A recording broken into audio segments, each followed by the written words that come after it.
Mga binibini, mga miyembro ng International Press Corps, magandang hapon. Salamat sa pagpunta mo ngayon. Ito ay isang makasaysayang sandali para sa ating bansa. Magsisimula ako sa isang maikling mensahe sa aking mga kababayan sa Iran, sa Persian, na pagkatapos ay isasalin ko. Mahal na Iran, ang ating mahal na Iran ay nadala sa isang digmaan. Alin ang katangian ni Ali Khamenei at ang kanyang suwel at suwel na sekta? Dinala niya ang ekonomiya ng bansa sa isang deadlock. Ibinaba ang pambansang infrastruktura at infrastruktura. Ibinigay ang pambansang kayamanan upang makabuo ng mga sandatang nuklear. Ang seguridad ng Iran ay sinira. At ang pambansang soberanya ay inaalis sa mga mamamayan ng Iran. Ang rehimeng ito ay natalo at nasa kamay ng pasistang rehimen at hindi dapat magpatuloy. Panahon na para tapusin ang kaguluhang ito at magsimula ng bagong panahon ng Iran. Aking mga kababayan, ang ating minamahal na Iran ay kinaladkad sa isang mapangwasak na tunggalian. Ang arkitekto nito ay walang iba kundi si Ali Khamenei at ang kanyang tiwaling, mapanirang paksyon. Siya ang nagtulak sa ekonomiya ng ating bansa sa binit ng pagbagsak.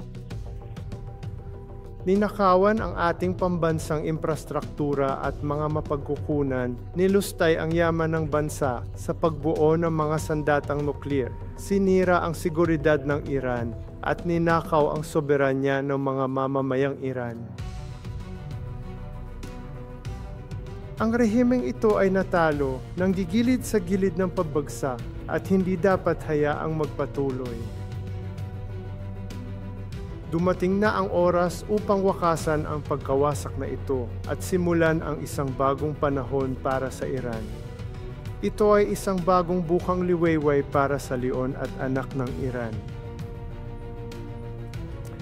Mga kababaihan at mga Ginoo, sa nakalipas na ilang araw, nakipag-usap ako sa mga tao sa buong Iran mula sa bawat antas ng pamumuhay.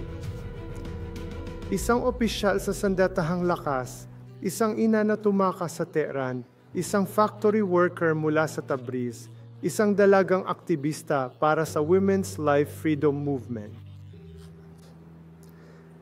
Ang mga tinig na ito ay kumakatawan sa isang bansang lumaban, ngunit matatag na hindi humihingi ng kalayaan, ito ay ipinaglalaban. Mula sa mga protesta ng estudyante noong 1900 at 1919 hanggang sa Green Movement, hanggang sa 2017 Dema at 2019 na pag-aalsa ng Abanma. Libo-libong Iran ang nabuwis ng kanilang buhay sa paglaban para sa pagpapalaya ng Iran. Ngayon, milyon-milyong magigiting kong kababayan ang nagpapatuloy sa laban. Isa sa mga kwento nila ang nagparamdam sa akin ng malalim.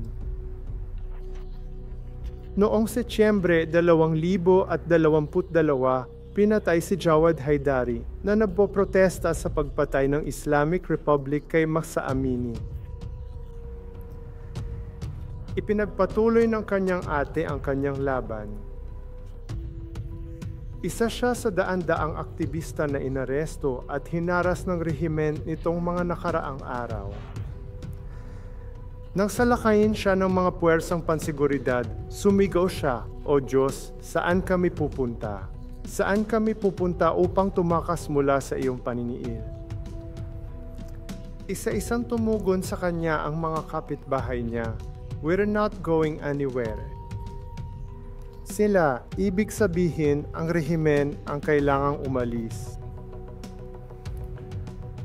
Ang mga salitang ito ay umaalinggaw-ngao sa aking puso at dapat umalinggaw-ngao sa bawat koridor ng kapangyarihan sa buong mundo. Ngayon, ito ay mas malinaw kaysa dati.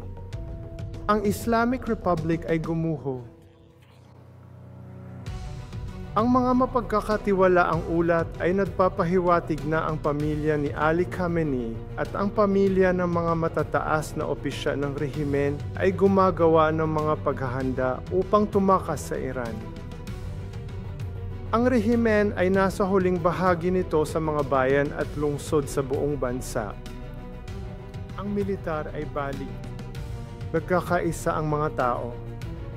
Ang mga pundasyon ng 46 taong paniniil na ito ay nanginginig. Ito ang sandali ng ating Berlin Wall.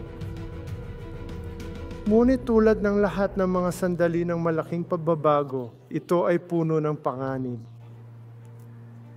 Nakatayo kami sa isang sakandaan.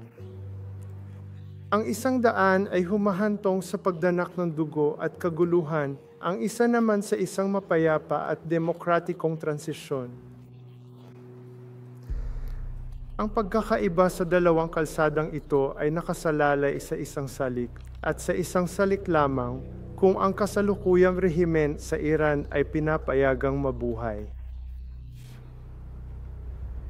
Kung itatapon ng kanluranin ang rehimen ng isang linya ng buhay, magkakaroon ng higit na pagdanak ng dugo at kaguluhan dahil ang rehimeng ito ay hindi magpapasakop o sumuko pagkatapos itong mapahiya.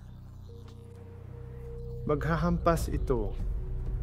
Hanggat ito ay nasa kapangyarihan, walang bansa at walang tao ang ligtas, maging sa mga lansangan ng Washington, Paris, Jerusalem, Riyadh o Tehran. Mayroon lamang isang paraan upang makamit ang kapayapaan, isang sekular, demokratikong Iran. Narito ako ngayon upang isumite ang aking sarili sa aking mga kababayan upang pangunahan sila sa daan ng kapayapaan at demokratikong transisyon. Hindi ako naghahangad ng kapangyarihang pampolitika, sa halip ay tulungan ang ating dakilang bansa na maglakbay sa kritikal na oras na ito tungo sa katatagan, kalayaan at katarungan. Sa mga mamamayan ng Iran, nakikita ko ang inyong katapangan. Ramdam ko ang sakit mo. Alam kong naghihirap ka. Alam kong marami sa inyo ang natatakot para sa inyong mga mahal sa buhay, sa inyong mga anak, sa inyong kinabukasan. Kaya't nakikipag-usap ako sa iyo ngayon ng may mabigat na puso. Nagtrabaho ako sa loob ng maraming taon, sa loob ng mga dekada, upang ang salot ng digmaan ay hindi makarating sa mga hangganan ng ating lupain. Nang makita ang mga larawan ng mga tao ng Tehran na pinilit na tumakas sa aming magandang kabisera, ang mga pagsabog sa Isfahan, ang mga apoy sa kahabaan ng Persian Gulf, lahat ay pumupuno sa akin ng sakit. Pero higit sa sakit, napuno ako ng galit.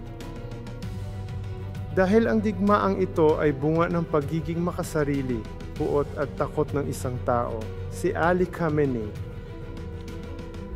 Habang pinamumunuan niya ang digmaang ito mula sa kaligtasan ng kanyang nakatagong bunker, ginagamit niya ang ating mga tao bilang mga kalasad ng tao.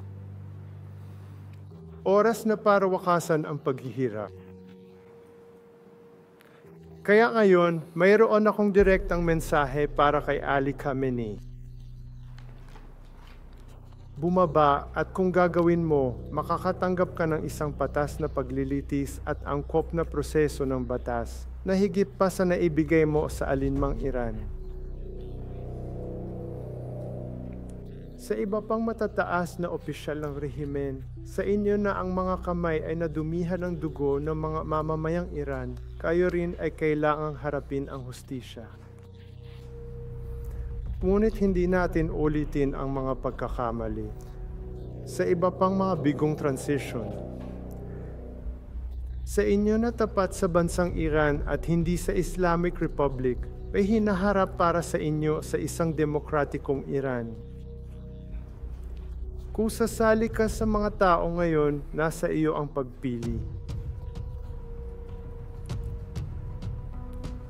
Alam ko ang mga opisyal na ito, ang mga sundalong ito, ang mga magigiting na lalaki na ito ay umiiral dahil sila ay nakikipag-ugnayan sa akin at sinasabi sa akin na gusto nilang maging bahagi ng pambansang kaligtasan. Ngunit ngayon, kailangan ang higit na koordinasyon. Kaya, sa layuning iyon, ngayon, ipinapahayag ko na nagtatatag ako ng isang formal na channel para sa mga tauhan ng militar, seguridad at pulisya na direktang makipag-ugnayan sa akin, sa aking koponan at sa aming lumalawak na operasyon.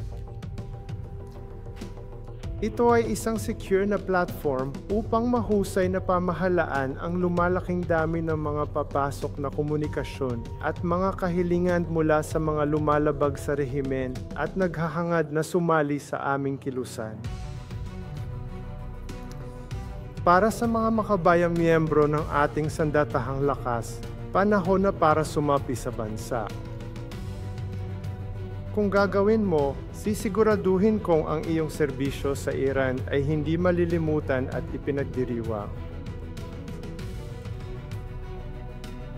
Para sa internasyonal na pamayanan, ngayon na ang sandali upang manindigan kasama ang mga mamamayang Iran. Huwag mong ulitin ang mga pagkakamali ng nakaraan. Huwag itapon ang rehimeng ito bilang isang linya ng buhay.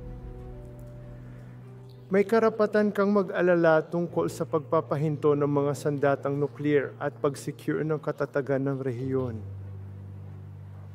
Tanging isang demokratikong paglipat sa Iran ang makakatiyak na ang mga layuning ito ay makakamit at tumatagal. Kunin, halimbawa, ang pagkasira ng Natanz, Esfahan at Fordo Enrichment Facility. Pinababa nito ang domestic nuclear enrichment ng rehimen, ngunit hindi nito binabawasan ang layunin ng rehimen na kumuha at gumamit ng mga sandatang nuclear. Ang rehimen, na galit at lumakas ang loob, ay maghihiganti at maaaring makakuha ng mga sandatang nuclear mula sa iba pang mga buhong na rehimen. Tulad ng North Korea.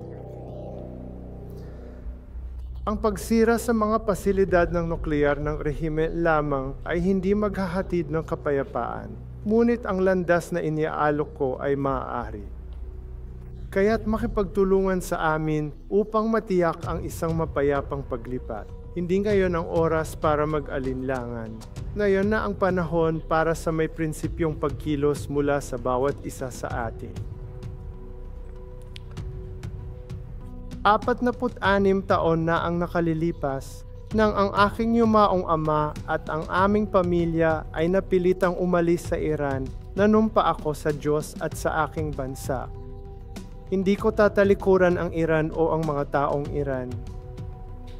Araw-araw simula noon, inialay ko ang aking buhay sa aking mga kababayan. At ngayon, narito ako upang ulitin ito at ilagay ang aking sarili sa kanilang serbisyo. Ako ay sumusulong upang pamunuan ang pambansang pagbabagong ito, hindi dahil sa personal na interes, ngunit bilang isang lingkod ng mga mamamayang Iran. Mayroon akong malinaw na plano para sa paglipat at pambansang pagpapanibago.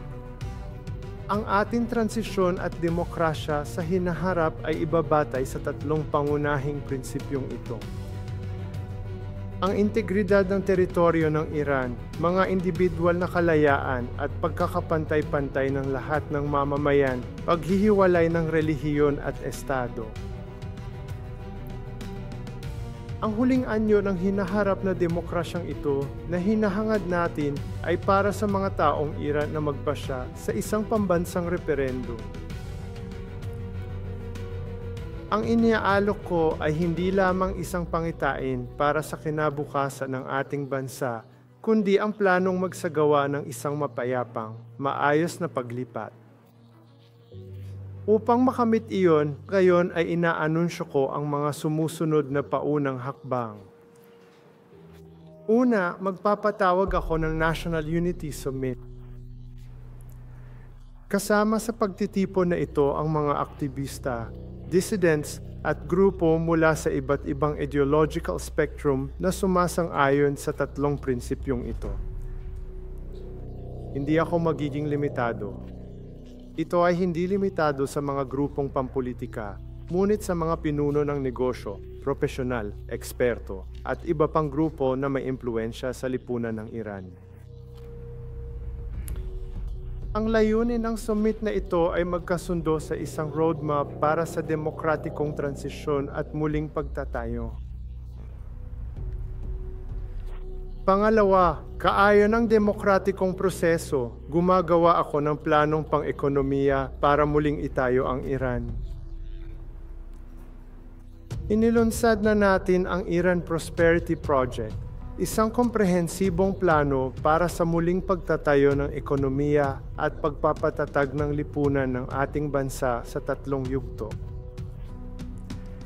Ang emergency phase ng unang 4 hanggang 6 na buwan, ang yugto ng pagtatatag ng 18 hanggang 24 na buwan, at ang yugto ng normalisasyon na pangmatagalan. Sa darating araw, aking pangkat eksperto ay maglalathala plano para unang 100 araw pagkatapos pagbagsak Islamic Republic batay gawaing ito.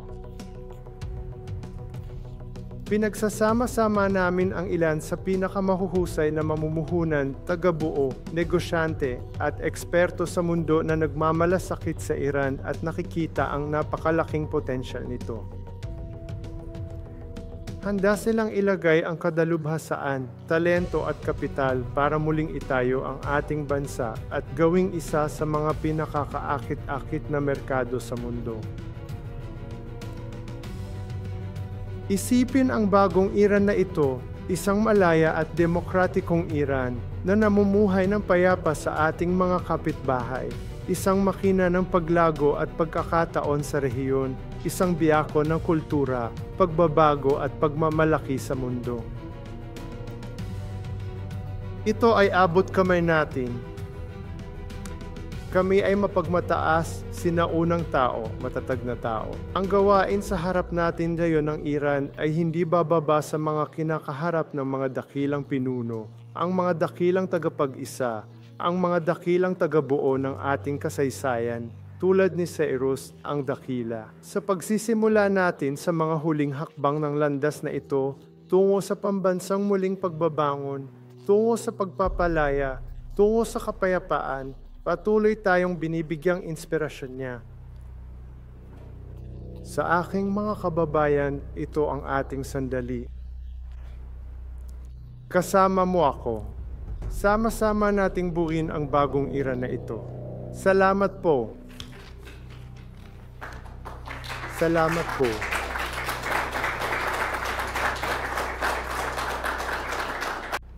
Salamat. Gawin din ito sa French kung mas comfortable ka. Maaari ko itong isulat sa Pranses. Kumusta? Eksakto. At pangalawa, gusto ko talagang malaman kung natantiya mo ng lubusan ang popular na suporta na maaari mong pakinabangan. Sa palagay ko, tulad ng ipinaliwanag ko kanina, ang tanging digmaan na umiiral ay ang digmaan ng rehimen laban sa sarili nitong populasyon. Break time katumbas equals 0.5 celti. Sa loob ng 46 na taon, walang ginawa ang rehimeng ito kundi ang humawak ng kamay na bakal laban sa sarili nating mga mamamayan upang makapag-export ng isang ideolohiya sa buong mundo, upang suportahan ito sa pamamagitan ng terorismo at banta ng nuklear. Lahat ng ito, hindi ang huling opsyon para ihatid ang bansang ito hindi lamang para sa kalayaan, kundi para din sa katatagan at kapayapaan sa rehiyon.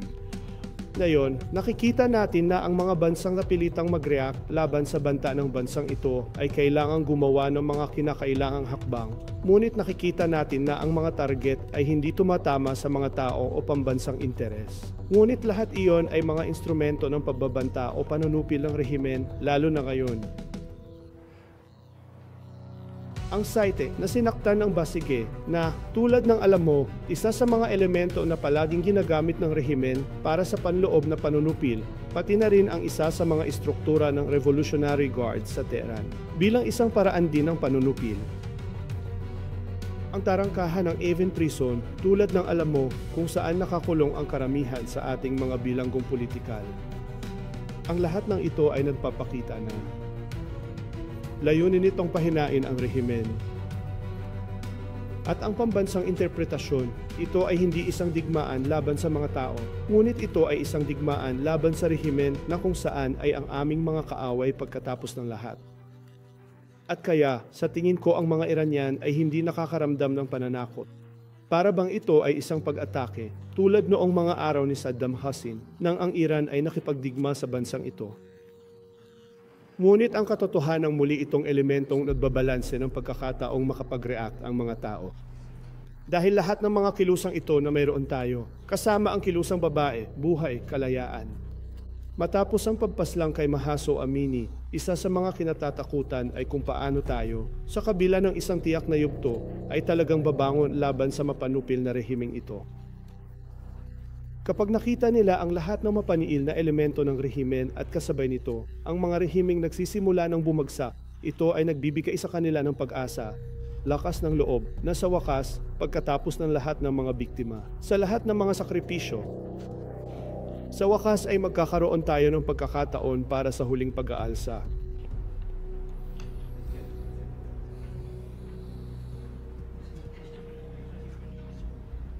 Kapag natapos ng yumaong Ayatollah Khomeini ang kanyang mga talumpati at panayam, palagi niyang sinasabi ang kay Ammar Barcha, kagatin ang pusa. Ikaw ba, pagkalipas ng 46 na taon, ay nagsasabi ng kay Ammar Barcha Khomeini? Hindi sinasabi ng mga tao na Ammar Barcha Khomeini TOT kamatayan sa diktador. Pero bakit? Dahil alam na alam nila na nasa loob ang kalaban. Ang kalaban ay hindi panlabas ng ang mga Iranian. Anawagan para sa pagbagsak ng diktadura. Ano ang ibig sabihin nito? Nangangahulugan ito ng pagtatapos ng rehimeng ito. Ngayon tayo ay mas malapit hanggat maaari sa hinaharap na iyon. Ang teokratikong diktadurang ito ay hindi iiral, ito ay bumagsak. Inihahanda na ng mga elemento sa pinuno ng rehimen ang kanilang pagtakas. At ngayon nakikita natin na ang mga elemento, militar, pulis, seguridad ay nagsisimula ng makipag-ugnayan sa amin. Ayaw nilang bumaba kasama ng barko na lumulubog na. Gusto nilang sumama sa mga tao. Imbes na nasa harap o laban ng mga tao, gusto nilang mag-rally sa mga tao. Kaya nagsisimula na ang mga pagtalikod. Ipinahiwatig ko sa aking talumpati na inihahanda na natin ang mekanismo ng komunikasyon. Ang lahat ng ito ay para ihanda, gaya ng sinasabi mo, ang lupa sa kasalukuyang yugtong ito hanggang sa pagbagsak ng rehimen, ngunit higit sa lahat. Ano ang mangyayari sa panahon ng paglipat na ito? Kaya, lahat ng pagpaplanong ito ay tapos na. Mas maririnig mo pa sa mga darating na araw. Ngunit paano nga ba natin ito gagawin? Bagay na ito, sa pagtutulungan at pagtutulungan ng mga panloob na puwersa. At syempre, ang pagpapakilos ng mga puwersa sa labas ng bansa na nagtutulungan sa isyong ito. At syempre, sa pandaigdigang antas, anong uri ng koordinasyon ang maaaring umiral sa susi at nababahala ng mga pamahalaan? Hi, Tim Ross ng Politico. Sabihin mo malakas. Tim Ross ng Politico. Kaya, sinabi ng kalihim general ng Unyon ng Estados Unidos at ng gobyerno ng Israel na ang pagbabago ng rehimen ay hindi layunin ng digmaan. Nagustuhan mo ba ang pagbabago ng rehimen bilang layunin ng digmaan? Kahit na ang ibig sabihin nito ay ang mga tropang Israeli at potensyal na Amerikano na nakikipaglaban sa mga lansangan ng Tehran. Ang aking posisyon ay palaging, sa paglipas ng mga taon, na ito ay hindi isang misyon o trabaho ng dayuhang pamahalaan o politika para tukuyin ang rehimen bilang pagbabago ng rehimen. Ang tanong, gayon pa man, ay kilalanin na ang gobyernong ito ay sa kahilingan ng mga mamamayang Iranian at sa pagsuporta sa mga liberal at demokratikong adhikain na saan ang mga kanluraning demokrasya, partikular na Patuloy ba nilang sinusuportahan ang rehimeng ito at dinadala ito sa panibagong buhay sa karanasan ng mamamayang Iranian? O makikilala ba nila na ito ay isang makasaysayan at ginintuang pagkakataon upang wakasan ang isang rehimen na binawi ang sarili nitong pagkamamamayan para sa sarili nitong kapakinabangan nitong mga nakaraang taon? Ngunit upang wakasan din ang anumang banta? Ano ang kinakatawan ng rehimeng ito? Kung tutugon ang Amerika o Israel sa anumang banta, sa huli ay kailangan nilang kilalanin na sa pagbabago ng rehimen, nagbabago ang lahat. Kaya hindi na kailangan nilang sumulong para sa pagbabago ng rehimen. Kailangan lang nilang kilalanin na ang pagbabago ng rehimen ay ang tanging pangwakas na solusyon na eksakto kung bakit ako narito ngayon at kung bakit kailangan nating magtulungan upang matiyak na ginagarantiyahan natin ang Iran at ang mga mamamayang Iranian. Isang demokratikong hinaharap, ngunit gayon din sa pamamagitan ng demokratikong hinaharap na ito, bibigyan niya ang mundo ng sensitivity at tiwala na ang elementong ito ay hahantong sa katatagan, sa kapayapaan. At sa huli, sa anumang aspeto na nagbabanta at nananakot. Ang mundo at ang rehiyon.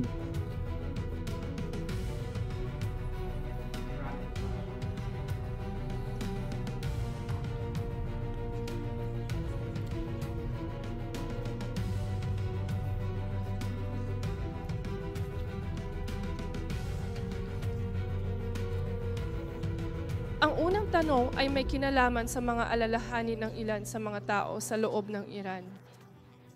Kapag sinabi mo na ang oras para sa pagbabawas ay malapit na o na ikaw ay pagpunta sa labanan, ang mga aktivista, maraming mga tao ay nag-aalala at naniniwala na sa mga kondisyon sa ilalim ng mga bomba.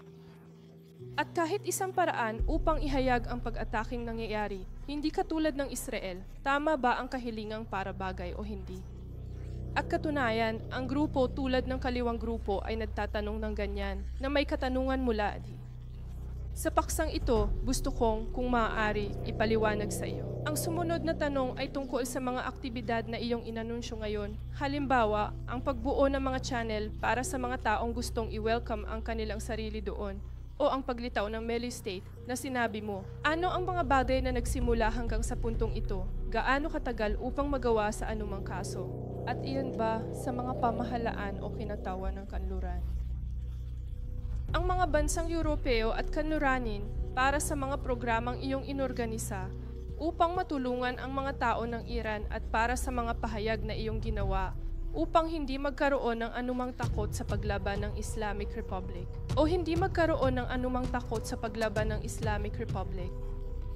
Una sa lahat, nais kong sabihin na hindi mo isinasaalang-alang ang aming kahulugan ng kahulugan at pagiging sensitibo. Alam nila kung kailan sila makakagawa ng mga galaw.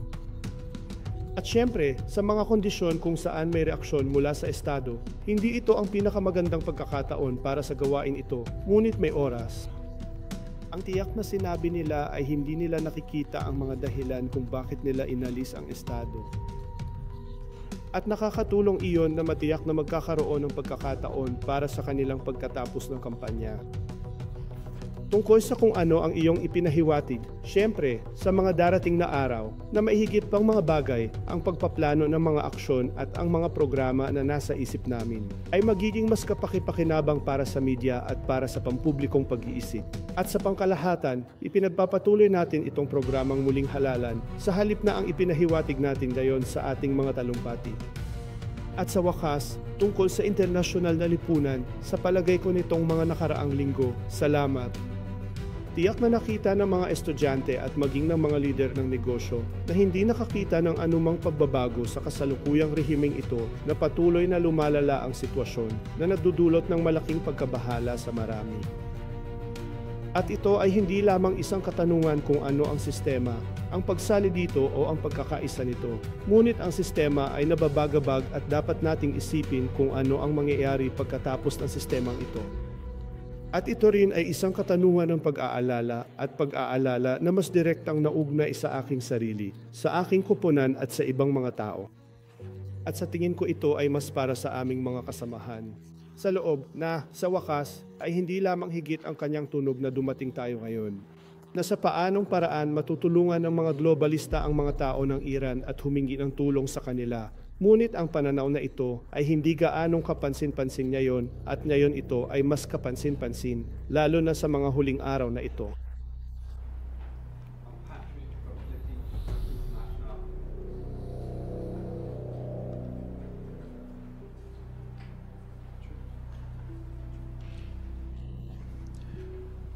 Monsignor, maraming mga chancellery, partikular sa Europa, ang patuloy na pinipili ang katatagan kaysa hustisya na nagsasabi na hindi natin dapat subukang baguhin ang rehimen.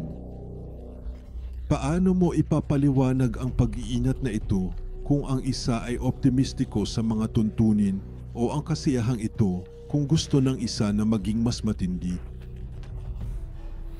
Patrick, ito ay hindi bago. We've known each other for as long as we've known each other. Almost 40 years, I must say. Ngunit ano ang mga pagbabago sa katotohanan? Ito ay ang katotohanan na marahil hanggang ngayon kung saan pinag-uusapan natin ang tungkol sa isang patakaran ng pagpapatahimik, nakalimutan na maaaring may isa pang alternatibo, kaya ito ay ang status quo. Ngunit din ang katotohanan na hindi nakasalalay sa isang dayuhang gobyerno ang magpasya kung may pangangailangan para sa pagbabago ng rehimen. Dapat tayong makinig sa isang mamamayang humihiling ng pagbabago ng rehimen. At sa sandaling iyon, bilang isang European o American democracy na nagsasalita ng karapatang pantao, na nagsasalita ng kalayaan, na nagsasalita ng katarungan, na nagsasalita ng lahat ng iyon, paano mo inaasahan na ang pagpapatuloy ng parehong rehimeng ito ay maaaring maging solusyon? At upang matakot sa banta ng rehimen na huwag magkaroon ng bukas na dialogo sa mga kinatawa ng sekular na demokrasyang ito laban sa isang uhaw sa dugong rehimen, nagsisimula ng mangyari ang pag-click. Higit sa lahat, dahil una sa lahat, nakikita niya na marami sa aking mga kababayan, karamihan sa aking mga kababayan ay ayaw na sa ganitong rehimen. Nakikita niya ngayon na may mga tinaguri ang reformer ng kahapon na hindi na naniniwala dito at nakikiisa na sa atin sa kilusang liberalisasyon na ito.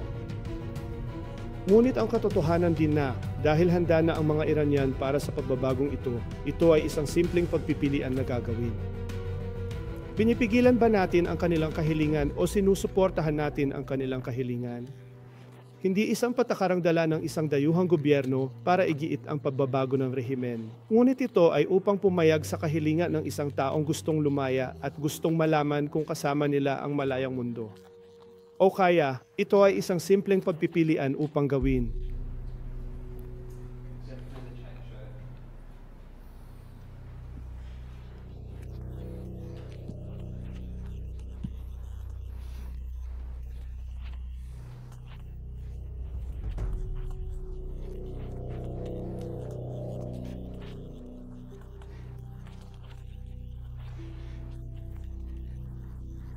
Lumayo rin si Pangulong Macron sa mga pag-atake ng mga Amerikano. Gusto mo bang makipag-usap sa mga pinuno ng Europa tulad ni Keir Starmer, tulad ni Pangulong Macron?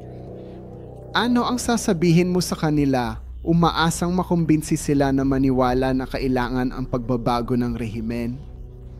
At ang ibig kong sabihin, hindi sila magbabago magdamag. Nasaan ang prosesong ito ng pag-aalinlangan sa Europe tungo sa pagbabago ng rehimen? Una sa lahat, ako ay, sino ang nagbibigay ng mga mensaheng ito sa mga pinuno ng mundo saan man sa loob ng maraming taon? At hindi naman sa hindi nila alam kung ano ang dapat kong sabihin o kung ano ang mga mensahe ko. Ang nagbago ay ang mga pangyayari. At dahil nagbabago na ang mga pangyayari ngayon, sa diwa na malinaw nilang nakikita ang antas ng pagkapira-piraso ng rehimen at ang napipintong pagbagsak nito na napakalapit. Ang katotohanan na ang rehimen ay ganap na deformed sa kanyang aparato ng panunupil na hanggang ngayon ay nakatulong upang masecure ang otoridad at upang maalis ang pinakamalaking panganib. Sa isang bansa na walang sandata ay nagsisikap sa pamamagitan ng pagsuway sa sibil na makamit ang kanilang kalayaan sa walang karahasan, ang larangan ng paglalaro ay napantay na ngayon. Ang aking mensahe ay nananatiling katulad ng 20 taon na ang nakaraan. Ngunit sa kasamaang palad, ang katotohanan ay iyon dahil sa pamamaraan ng investigasyon at takot sa isang rehimeng ng hostage. at takutin ang mga pamahalaang kanluranin sa pagkakaroon ng isang bukas na dialogo na may lakas ng demokrasya. Palagi silang nadudurog at natatakot. Para makausap ang isang tulad ko, I think nagbabago na yun ngayon.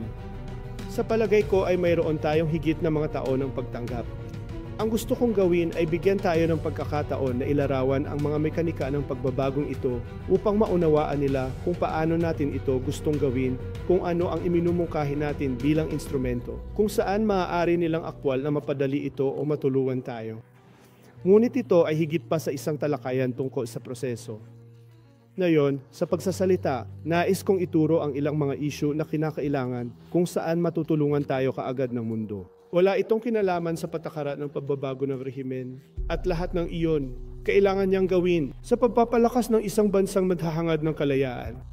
Ang rehimen ay nakikipagdigma sa sarili nitong mga tao. Sinusubukan niyang maghiganti sa mga tao, pagbitay sa mga bilanggong politikal, pagsasara ng internet, kahit na ang mga landline nitong mga nakaraang linggo. Nagsasagawa sila ng mga digmaan laban sa ating sariling bayan. Ang pinakanakakatakot na rehimeng ito ay hindi isang pag-atake ng Israel o isang tugon ng Amerika. Ang mga tao mismo ang pinakakinatatakutan nila. Ito ang dapat kilalanin ng mga pinunong ito sa daigdig.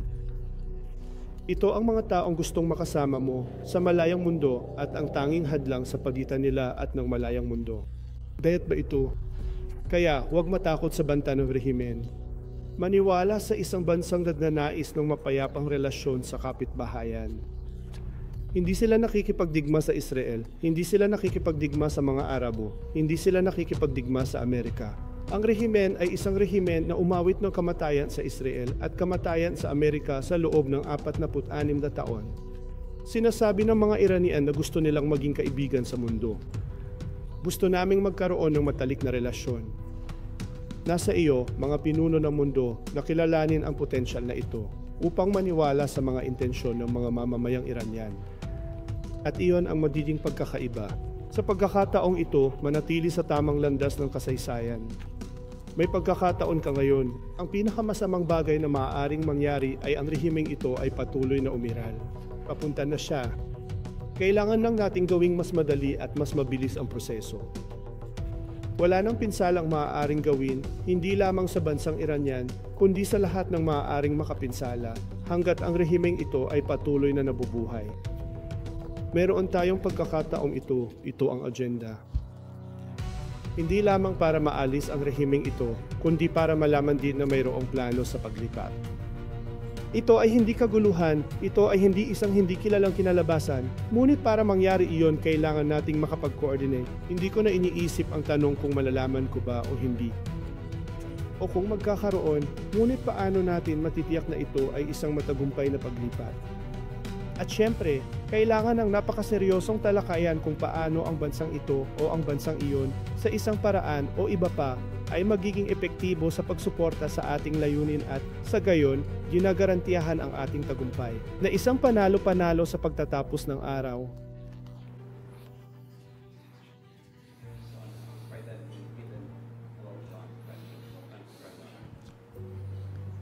Kumusta at salamat sa pagpunta mo ngayon at sa iyong matapang na paninindigan. Ako si Elad mula sa Israel, Channel 12. Nais kong tanungin ka kung nakikipag-ugnayan ka sa ibang mga opisyal o kinatawan ng Israel at kung paano. Maaari mong isipin ang relasyon sa pagitan ng dalawang bansa.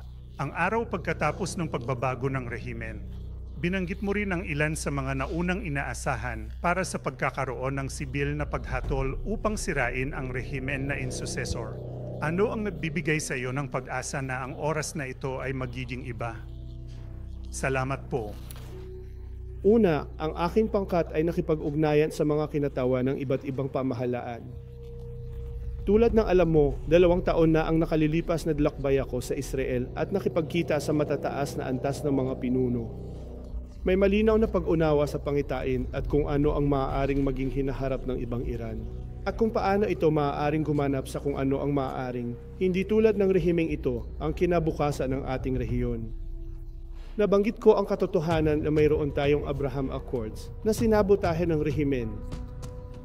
Sa tingin ko kailangan nating itaas ito sa Cyrus Accords na kinabibilangan ng Iran bilang pangunahing manlalaro dito at tiyaking sa huli ay magkakaroon tayo ng matatag na kapitbahayan at mapayapa sa isa't isa.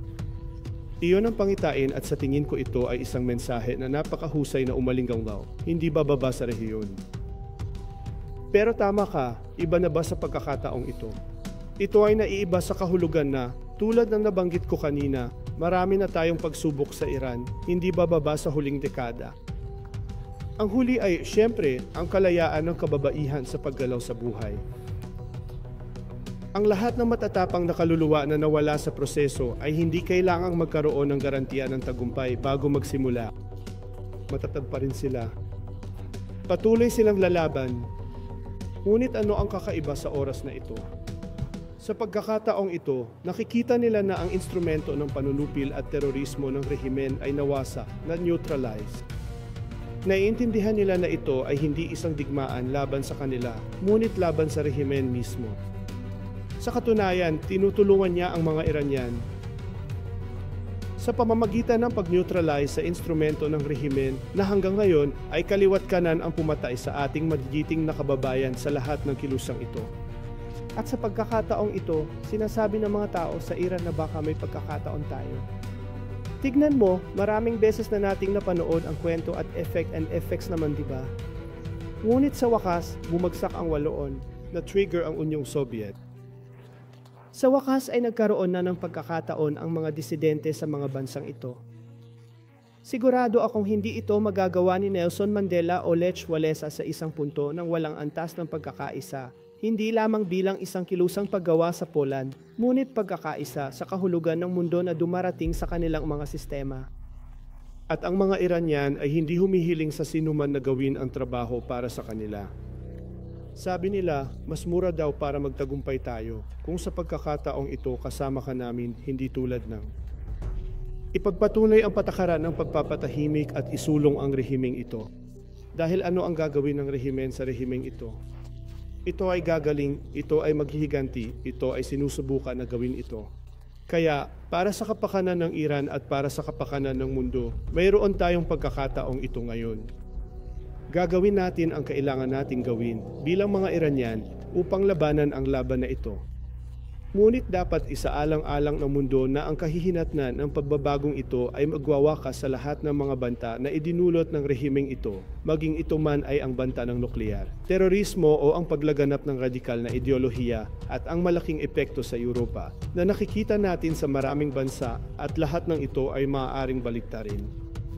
Hindi lamang iyon, ngunit higit sa seguridad at katatagan, mga oportunidad sa ekonomiya.